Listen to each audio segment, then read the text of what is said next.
Magandang umaga, nagbabalik ang PTV Newsbreak. Natanggap na ng Department of Justice ang hinihingi nilang dokumento sa Anti-Money Laundering Council o AMLAC ilang oras lamang matapos ang speech kahapon ni Pangulong Rodrigo Duterte sa National Bureau of Investigation.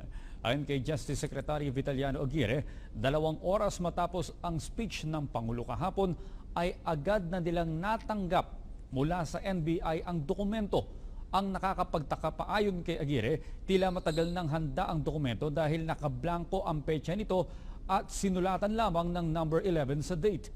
Sinabi pa ni Secretary Aguirre na 2 buwan na ang nakararaan nang hingin nila ang dokumento sa AMLAC pero walang natanggap na tugon ang NBI. Kaya isinampa na lamang ng NBI ang kaso laban kay Senador De Lima at iba pang individual nang walang kalakip na report mula sa AMLAC. Sinabi pa ni Secretary Aguirre na sobra-sobra na sila sa testimonial evidence para masuportahan na talagang may nagaganap na transaksyon ng iligal na droga sa Bilibid dahil sa pahayag ng mga high-profile inmate sa investigasyon ng House Justice Committee. Pero mahalagaan niya na meron silang sapat na documentary evidence at iyon ang dahilan kaya humihiling sila ng report mula sa AMLAC. At yan po naman ang aming mga nakalap na balita at impormasyon para sa PTV Newsbreak. Ako po si Audrey Goriseta.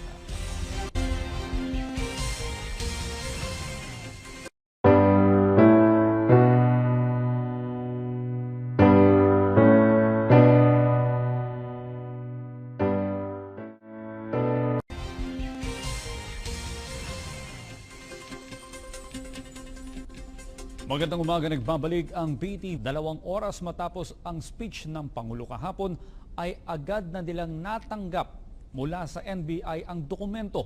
Ang nakakapagtaka pa ayon kay Aguirre, tila matagal nang handa ang dokumento dahil nakablanko ang petsa nito at sinulatan lamang ng number 11 sa date. Na report mula sa AMLAC.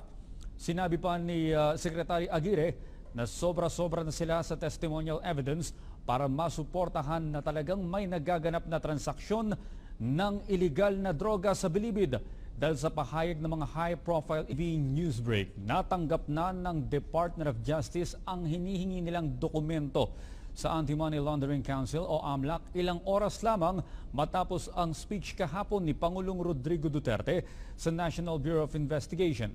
Ayon kay Justice Secretary Vitaliano Aguirre, sinabi pa ni Secretary Aguirre na 2 buwan na ang nakararaan nang hingin nila ang dokumento sa AMLAC pero walang natanggap na tugon ang NBI. Kaya isinampa na lamang ng NBI ang kaso laban kay Senador De Lima at iba pang individual nang walang kalakip